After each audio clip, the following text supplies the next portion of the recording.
कहते हैं जिनके घर दुआएं आती हैं उनके घर दवाएं नहीं आती। फिल्मों में भी अक्सर ये डायलॉग हमने सुना होगा कि अब इसको दवा की नहीं दुआ की ज़रूरत है।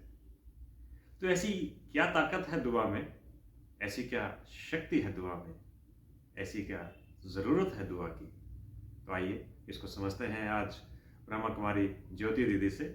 ओम शांति दीदी जी। दीदी कहते हैं कि जब दवा काम नहीं आती तो दुआ काम आती है। तो दुआ में ऐसा क्या है, ये दुआ ऐसी कैसे की जाए जो वक्त पे हमारे लिए काम आए? तो दीदी थोड़ा इस पे स्पष्टीकरण कीजिए। ओम शांति। ओम शांति। वास्तव में दुआ शब्द ही एक ऐसा शब्द है जिसमें ब्लेसिंग भरी हुई है जी। दूसरा, दुआ वास्तव में किसी के लिए की नहीं जाती, दुआ दिल से निकलती है। ठीक। और जब कहते हैं कि डॉक्टर भी हमें कहते हैं कि आज इस व्यक्ति को जो मैंने दवा देनी थी वो दे दी, अब इसके लिए दुआओं की ज़रूरत है, तो कहीं ना कहीं वो व्यक्ति अपने पिछले जन्मों से दुआओं का खाता जमा करके आता है। और जब उसका वो दुआओं का खाता जमा होता है कर्मों के अकॉर्डिंग, और जैसे ही उसके पास वो घड़ी, मुसीबत की घड़ी कहो, दुख की घड़ी कहो, जब आती है, तो वो आत्माएं जिनको हमने दुआएं दी हैं और जिनसे हमने दुआएं ली हैं, वो आत्माएं, वो व्यक्ति, वो जैसे हमारे लिए दुआ करते हैं तो वो दुआएं हमारे पास आकर के लगती हैं। जैसे आपने बीच में टच किया, जिनके लिए हमने दुआएं की हैं और जिनसे दुआएं ली हैं, तो दुआएं करना तो समझ में आता है कि हम किसी के लिए अच्छा सोचें, किसी के लिए हम गुड विशेस दें उसको मन से, और दुआएं लेना ये कैसे? तो दुआ देना तो हमें दिखाई देता है, जी हाँ, लेकिन दुआ हमें लेना कैसे है? जब भी हम किसी भी व्यक्ति के लिए जाने अनजाने कोई भी अच्छा कार्य करते हैं, कोई भी सुख देते हैं, कोई भी प्रकार की हेल्प करते हैं, तो हमें ऐसा नहीं है कि वो व्यक्ति अपने सामने से हमें कुछ नहीं कह रहा है, लेकिन यदि मैंने वो कार्य दिल से और शुभ भावना से किया है तो सचमुच उस व्यक्ति के अंदर से हमारे लिए दुआएं निकलती हैं। उसका ना हमें पता है ना उसे पता है, लेकिन हमारे कर्मों के खाते में उनका और हमारा दुआओं के माध्यम से एक रिश्ता जुड़ जाता है और वो हमारे खाते में दुआएं जमा हो जाती हैं। तो नहीं दिखाई दे रही हैं, गुप्त हैं, फिर भी वो ब्लेसिंग्स हमारे पास आ रही हैं, क्योंकि ये बहुत ही सूक्ष्म मशीनरी है जी। जिस मशीनरी को कोई स्थूल साइंसदान नहीं बना सकता, लेकिन ये आत्मा के अंदर भरा हुआ एक संस्कार है, और जब वो उस प्राप्ति को फील करती है तो वो कब निकल जाती हैं उसका पता देने वाले को भी नहीं पता चलता। तो मन से हम दूसरों के प्रति जब हम शुभ भावनाएं, शुभकामनाएं भेजेंगे तो वो हमारे लिए दुआएं ऑटोमेटिक। तो आपने बहुत अच्छा एक बात कही कि दुआ की नहीं जाती, दुआ दिल से दी जाती है। तो बड़ी अच्छी इस पे एक लाइन आती है कि दुआ जुबान से नहीं दिल से की जाती है, क्योंकि दुआ उनकी भी कबूल होती है जिनकी जुबान नहीं होती। और ये भी कहते हैं कि हाथ उठते नहीं उससे पहले दुआ मेरी ऊपर कबूल हो जाती है। तो एक बात यह है कि जब हम दिल से शुभ भावना, शुभकामना देंगे तो दूसरों हमारे प्रति दुआएं उनकी चलेंगी। तो ये शुभ भावनाएं, शुभकामनाएं क्या हैं और ये कैसे दी जाएं? शुभ भावना और शुभकामना ये दो शब्द हैं, जिसमें भावना शब्द है वो दूसरों के प्रति आता है कि हम किसी भी व्यक्ति के लिए, किसी भी आत्मा के लिए दुआ करते हैं या शुभ भावना रखते हैं। इसी तरह से शुभ कामना, जैसे हम भगवान के सामने मंदिर में या कहीं भी जाते हैं तो हम अपने लिए भी कुछ ना कुछ कामनाएं लेकर के जाते हैं। तो उनमें से कुछ कामनाएं तो स्थूल होती हैं, हमारी डेली रूटीन से रिलेटेड, मंदिर में तो हम अक्सर मांगने ही जाते हैं। दूसरी जो हमारी कामनाएं होती हैं वो शुभ होती हैं, कि हमारा जीवन श्रेष्ठ बने, हम अच्छे कार्य करें, हमारे हाथों के द्वारा या हमारे द्वारा हमसे ईश्वर अच्छे अच्छे कार्य कराए। तो ये जो श्रेष्ठ कामनाएं होती है, इसी तरह से श्रेष्ठ भावनाएं होती हैं। तो सेल्फ के लिए जो होती हैं वो शुभ कामनाएं होती हैं, और जो दूसरों के लिए हम रखते हैं वो शुभ भावनाएं होती हैं। तो दुआओं का या शुभ भावनाओं का, इनका भी कोई ऐसा स्टॉक होता है जो हम जमा कर लें? कहते हैं ना कि जैसे बैंक में तो पैसों का खाता होता है जिसमें हम पैसे जमा करके रखते हैं, तो ऐसे दुआओं का और शुभ भावनाओं का भी कोई खाता है जिसमें इसका स्टॉक जमा कर लें, और जब हमारे जीवन में उसकी जरूरत हो तब वो खाते से हम निकाल के कंज्यूम कर लें दुआएं और शुभ भावनाएं? बिल्कुल, हमारे पास दुआओं का जो खजाना है वो हम श्रेष्ठ कर्मों से जमा करते हैं, और वो खजाना कहीं और नहीं है, हम अपने साथ लेकर के आते हैं, और यहाँ हम वो खजाना अपना यूज कर रहे हैं, और आगे के लिए हम खजाना श्रेष्ठ कर्म करके जमा कर रहे हैं। इसीलिए आपने देखा होगा कि कई बार हमारे जीवन में कोई छोटी बड़ी परिस्थिति आ जाती है, और उस परिस्थिति, उस समस्या के टाइम जब हम ईश्वर को याद करते हैं या ईश्वर को हम उस टाइम आवाहन करते हैं और उन परिस्थितियों से हम बचकर निकल आते हैं, तब अक्सर कर लोग कहा करते हैं कि इसके साथ दुआओं का खजाना था। या कोई बड़ी बीमारी होती है हमें, और फिर उस बीमारी को हम ईश्वर के साथ का अनुभव करते हुए पास करके और फिर से एक नया जीवन प्राप्त करते हैं, तभी भी लोग यही कहते हैं कि ये दुआओं के स्टॉक का प्रत्यक्ष प्रमाण है कि इस आत्मा को ये नया जीवन मिला। तो इस तरह से हम दुआओं का खजाना किसी और बैंक में नहीं, लेकिन अपने भाग्य या आत्मा रूपी जो हम आत्मा है उसके संस्कारों में जमा होता है जी। तो वो हमारे संस्कार बन जाते हैं। तो कई बार चूंकि आजकल की जिंदगी में कुछ कंपटीशन ऐसा है, कुछ कंपैरिजन ऐसा है, या कुछ क्रिटिसिज्म हमारी जिंदगी का एक हिस्सा बन चुका है, तो बहुत बार ना चाहते हुए भी दुआओं का ऑपोजिट कभी कभी हमारे मन से निकल जाता है, या हो सकता है कि दूसरे के मन में भी दुआओं का ऑपोजिट हमारे लिए चल रहा हो।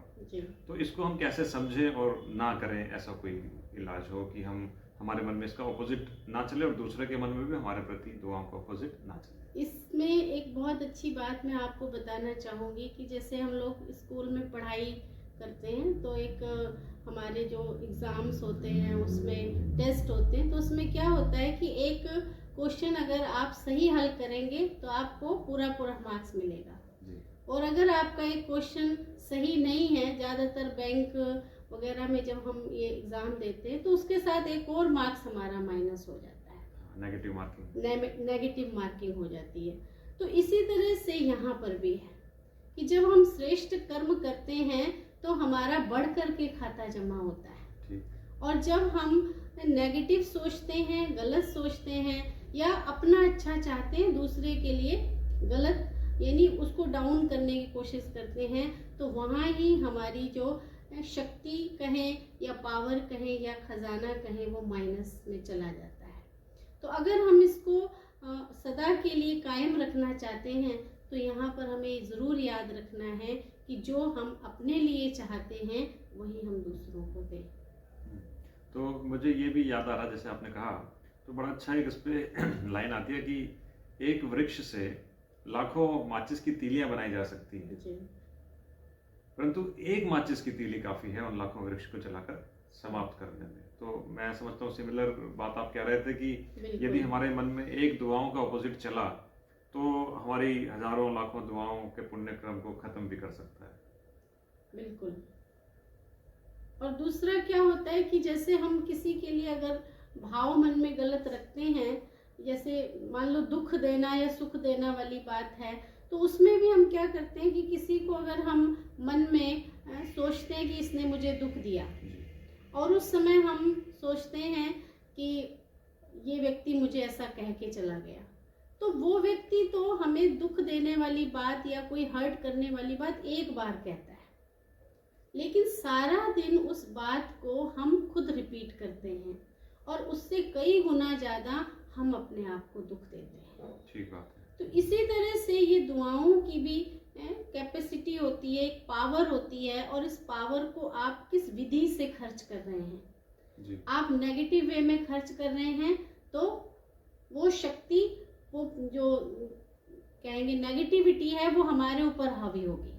और जब हम उसको सही दिशा में यूज कर रहे हैं तब वो हमारे लिए बढ़ कर के काम करती है। जैसे किसी व्यक्ति के पास कोई एनर्जी हो, कोई पावर हो, या कोई उसको वरदान मिला हुआ हो, अगर वो सही दिशा में यूज करता है तो वो वरदान बन जाता है, और जब उसको गलत दिशा में यूज करना शुरू करता है तो अभिशाप बन जाता है। तो मैं समझता हूँ, जैसे हम अपने बैंक बैलेंस को रोज चेक करते हैं, या एक पीरियोडिक सेट फ्रीक्वेंसी पे चेक करते हैं कि हमारे बैंक के बैलेंस में कितने रुपए बचे हैं, तो दुआओं के बैंक बैलेंस में भी ऐसा कुछ चेक कर सकते हैं कि कितनी दुआएं बची हैं और कितनी हमने खर्च कर ली है। बिल्कुल, इसमें क्या होता है कि ये आपकी स्थिति के ऊपर डिपेंड करता है। अगर आप दिन भर में पॉजिटिव रहे, अगर आपने दिन भर में सबको ब्लेसिंग्स दी, जो भी मिला, रास्ते चलते दिखा, या किसी ने आपका छोटा मोटा कार्य कर दिया, उनको आप ब्लेसिंग्स देते रहे और सबके साथ बहुत ही अच्छा दिन बिता करके आए हैं, तो आप इतने एनर्जाइज होंगे। तो आपको पता चलता है कि मेरा दुआओं का खाता स्टॉक भरपूर है। और अगर आपकी स्थिति डाउन है, आपके मन में नेगेटिव भाव उठ रहे हैं, आपके अंदर बदले की भावना जागृत हो रही है, कुछ ना कुछ ऐसा नेगेटिव फील या हमारे ऊपर हर्ट हो रहा है उसमें, तो समझ लो वो नेगेटिविटी हिट इसलिए कर रही है क्योंकि मेरे पास वो खाता इस टाइम है नहीं। तो हम अपना खाता इस रीति चेक कर सकते हैं। तो जब जीवन में अचानक कोई खुशियाँ आने लगे तो हम ये समझें कि कोई हमारे लिए शायद दुआ कर रहा है।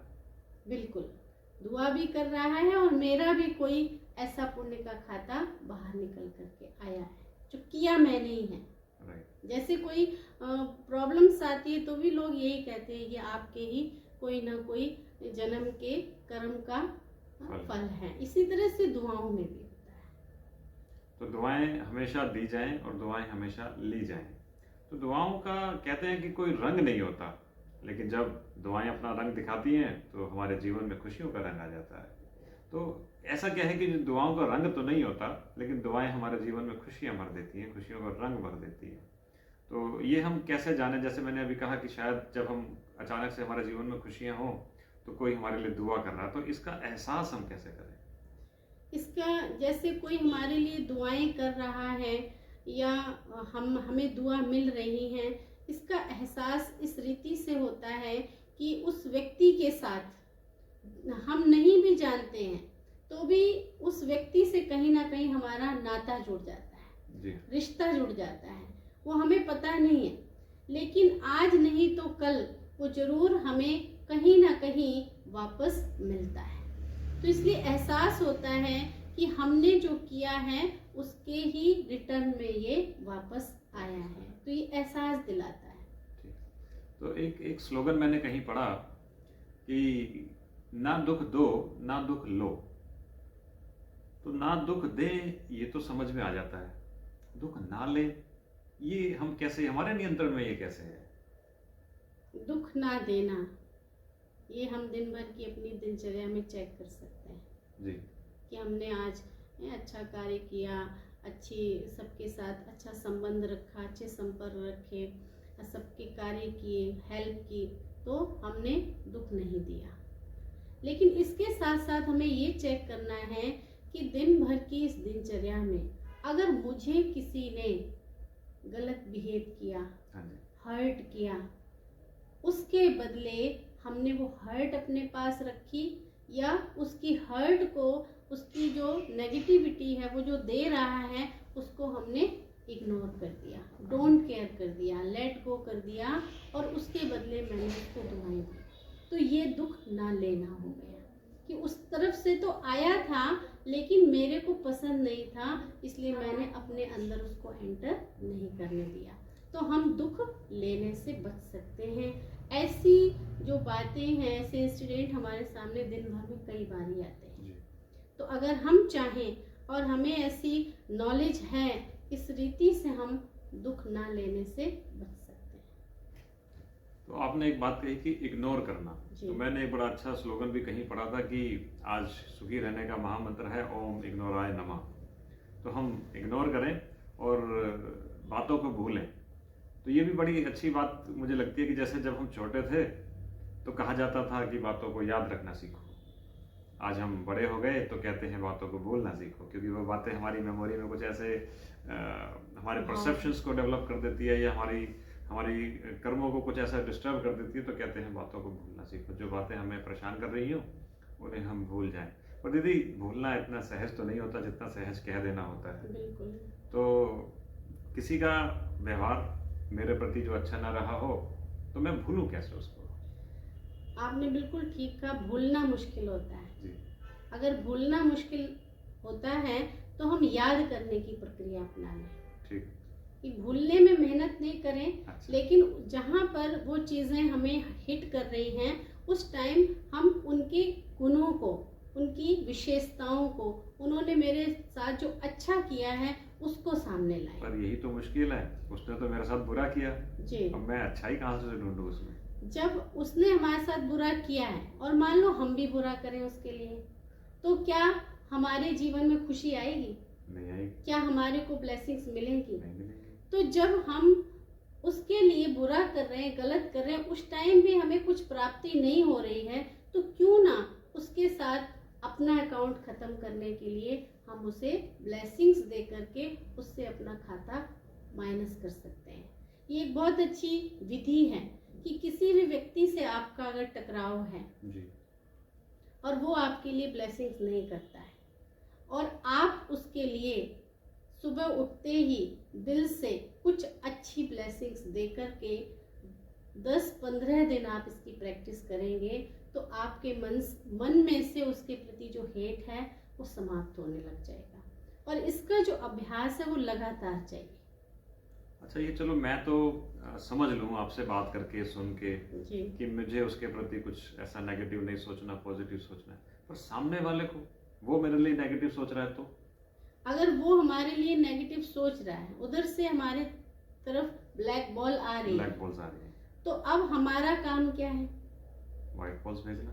तो हम जब व्हाइट बॉल भेजेंगे, लगातार इस प्रक्रिया को करके जब देखेंगे तो ऑटोमेटिक वहां से भी ब्लैक बॉल आनी शुरू खत्म हो जाएगी। चाहे भले ही व्हाइट बॉल ना आए, लेकिन ब्लैक बॉल आनी खत्म हो जाएगी। तो ये एक बहुत ही सुंदर प्रक्रिया है जिसको हम अपने जीवन में जब अपनाएंगे तब इसका हमें आनंद आएगा। तो कुल मिला के सामने वाले का व्यवहार कैसा भी हो, मुझे उसको भूल कर अपनी तरफ से व्हाइट बॉल्स भेजनी है, तो सामने वाले की तरफ से ब्लैक बॉल आनी धीरे धीरे बंद हो जाएगी। क्योंकि जो अंदर टकराव हो रहा था ना थॉट्स का, वो टकराव समाप्त खत्म, हमारी तरफ से खत्म हो गया और हमारी तरफ से अच्छी चीज जा रही है। तो ऐसा दुनिया में हो नहीं सकता कि हम किसी को लगातार अगर अच्छी चीज दे, खुशी दे, पावर दे और वो हमें नेगेटिविटी देता रहे, ये हो नहीं सकता। क्योंकि जो हम देंगे वो हमें मिलेगा, ये संसार का एक नियम है। राइट, ये आपने सही कहा, ये संसार का नियम है, जो दिया है वो लौट कर आएगा। तो क्यों ना सबको सुख दें, क्यों ना सबको दुआएं दें, क्यों ना सबके प्रति हम शुभ भावनाएं चलाएं। ये न्यूटन का भी सिद्धांत है जो हम लोगों ने पढ़ रखा है। जी जी। लेकिन बस हम अपनी प्रैक्टिकल लाइफ में उसे यूज करना शुरू करें। बात ठीक है, वो बातें हमने किताबों में पढ़ के किताबों में ही छोड़ दी, लेकिन वो कहीं ना कहीं हमारे जीवन में अप्लाई जरूर होती है। तो आपका बहुत बहुत धन्यवाद दीदी, आपने ये बड़ा सहज रूप से हमें बताया कि दुआएं हमें सबके प्रति देनी चाहिए, क्योंकि दुआओं में इबादत है, दुआओं में हिफाजत है, दुआओं में बरकत है। तो क्यों ना हम सबके प्रति दुआएं दें, क्यों ना हम सबके प्रति शुभ भावनाएं, शुभकामनाएं दें, क्योंकि जो हम देंगे वही हमारे पास लौट कर आएगा। और जब हमारी बात चली तो बात ये भी निकली कि दुआओं का कोई रंग नहीं होता, लेकिन जब वो अपना रंग हमारी ज़िंदगी में बखेरती हैं तो हमारी ज़िंदगी खुशियों से भर जाती है। और जो इंसान सुबह उठ के सबके लिए दुआएं देता है, खुशियां सबसे पहले उसका दरवाज़ा खटखटाती है। तो सबके लिए दुआएं दें।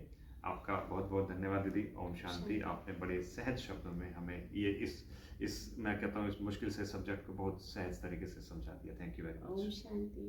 ओम शांति।